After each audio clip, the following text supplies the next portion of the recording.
Last time on Dragon Ball P. Oops, sorry, wrong show.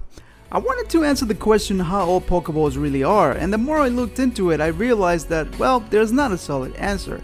However, all the forms of the Pokemon franchise have some unique background as for the history of this iconic item. In the first part, we talked about the games and how based on all the evidence that Pokeballs could potentially be less than 50 years old. Magearna seems to represent a contradiction, and the anime has a tale of a more ancient and dark history. Let's continue our journey to try and unravel how all Pokeballs really are.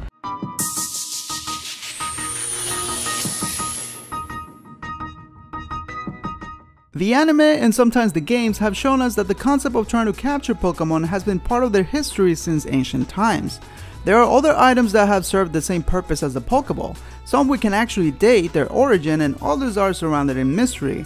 Pokeballs are meant to grant us the ability to capture Pokemon, but it seems that humans first tried to find ways of controlling them. Let's take a look at some of these ancient controlling items. Starting with the red chain, a description states, quote, "A mythical chain that is said to link the legendary Pokemon that created the Sinnoh region," end quote.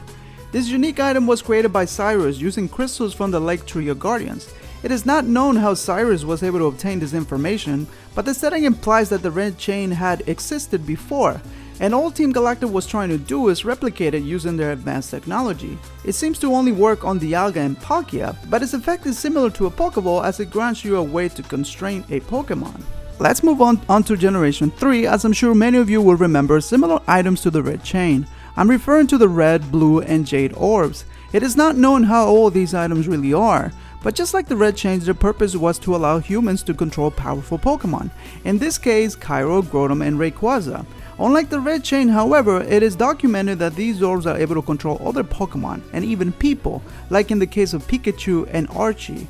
We know they are considered to be ancient based on what Lance states. Quote, "The red orb was created long ago by evil people to control ancient Pokemon and use them as weapons," end quote. As you can tell by now, humans in the Pokemon world have always found a way to try and gain control of these creatures. Going back thousands of years during the events of the movie Arceus and the Jewel of Life, we learn about a different approach to gain control of Pokemon. Marcus was able to control a Bronzong and Heatran using a special set of armor. There is really no information on how these armors worked. All we know is that they were able to brainwash Pokemon and submit them to the owner's will. But if somehow the effect faded or it was disrupted, the Pokemon would go back to their original state and turn against the trainer.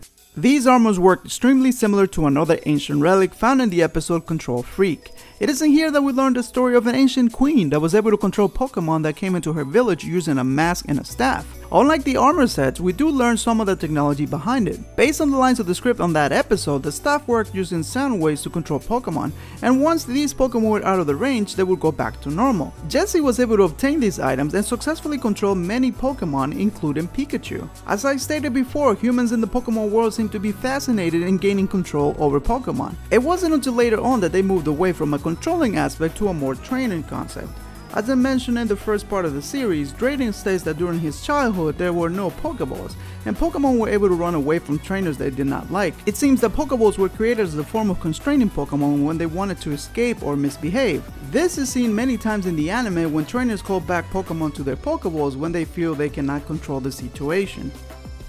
In the next episode, we will cover ancient items and Pokeballs that allow people to simply capture Pokemon without forcing them to submit to a trainer's will or brainwashing them. It was during this period of time that people learned that the way to benefit from these amazing creatures was to earn their trust and work together as partners.